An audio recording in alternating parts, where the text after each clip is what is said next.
Ayan na. Kasi may tanong go. Step forward, please.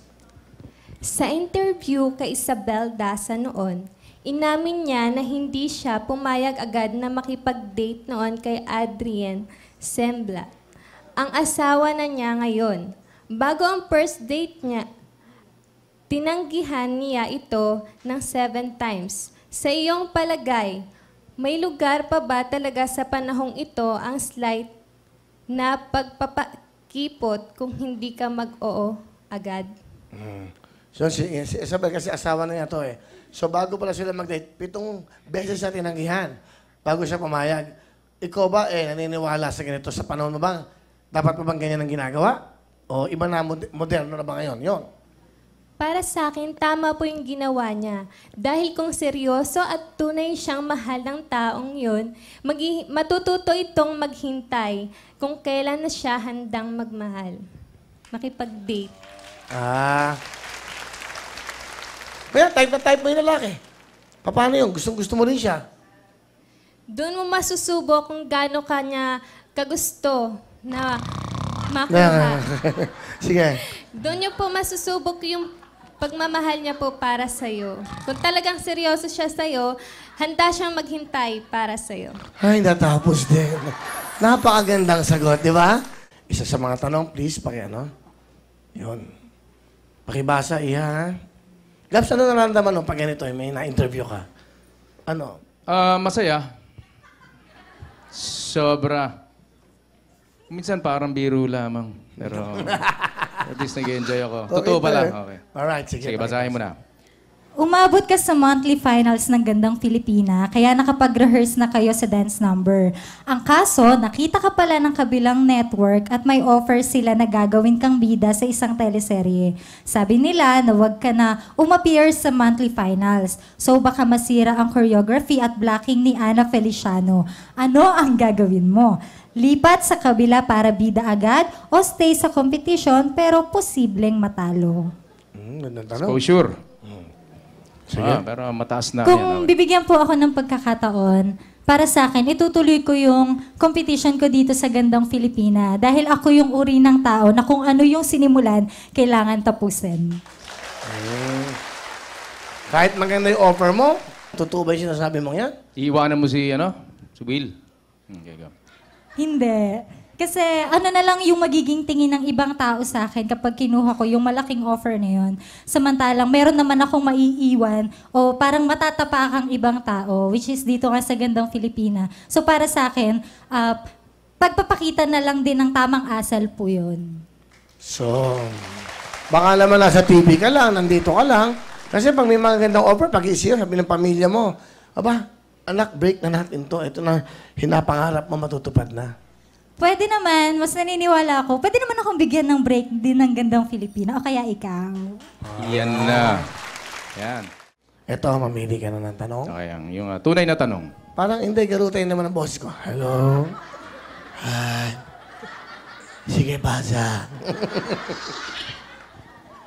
May sinusulong noon sa Kongreso na itinuturing ang kasal na parang kontrata na may endo o end of contract. Halimbawa, ang kasal nyo ay valid for 10 years.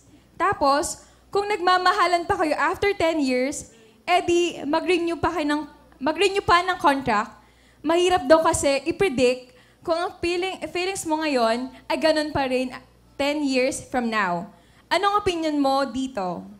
Meron bang sinusulong sa Kongreso? Ha? Noon pa to. Pero nabanggit lang, no? Ano opinion mo dito? Ang ganda ng tanong, ha? Yan.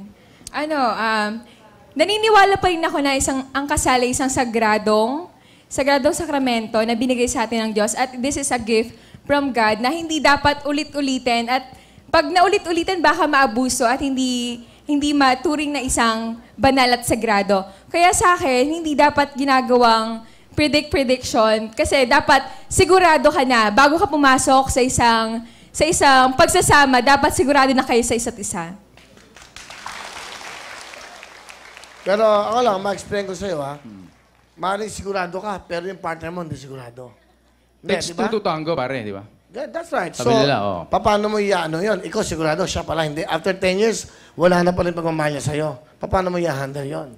Irerespeto ko yung desisyon niya kahit masakit, pero kailangan, kasi ang hirap namang ipaglaban, pero yung tao, hindi ka na pinaglalaban. Galing, eh. So, para sa'yo, dapat Dapat walang kontrata. Kung dapat, lifetime na yung marriage nyo. So, para sa kanya, kailangan ng pag-ibig walang kontrata. Niraramdam yan. Di ba? Tama Ang yan. pag-ibig, hindi binibigyan ng limitasyon yan. Binibigyan ng freedom yan. Pero sinasabi ko sa'yo, namamatay ang pag-ibig at muling nabubuhay. Yan ang tunay na pag-ibig. Tama? Tama. Thank you very much. What if you'll be the one to dance? That's right. Sakla, that kind of music. The envelope, please. Eto na, para ng isang winner! Envelope, please welcome! Super Dirty Tekla!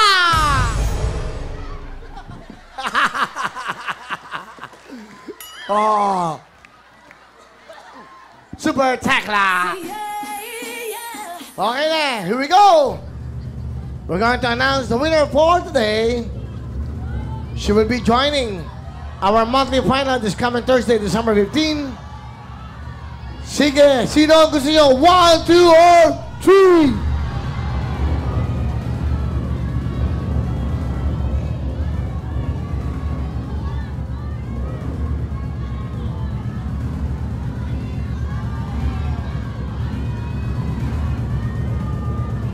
The winner for today. The winner for today.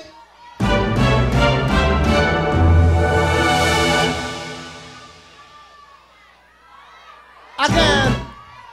Again and again and again and again. Sino gusto nyo? 1, 2, or 3?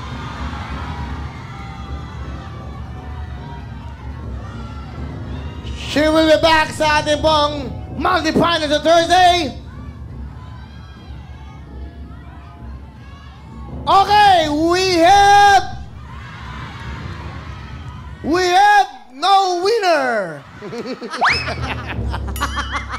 Hindi po sila pumasa sa ating mga katanungan at kanang talent ay talagang wala lang. So, ladies, thank you very much for joining. Palaban natin sila. Well, I'm sorry. Ganun talaga, ang buhay. Akala mo panalo ka, pero talo ka pala, Sarap mang inis, eh, no? The winners for today! Ladies and gentlemen, we have a 3-point tie!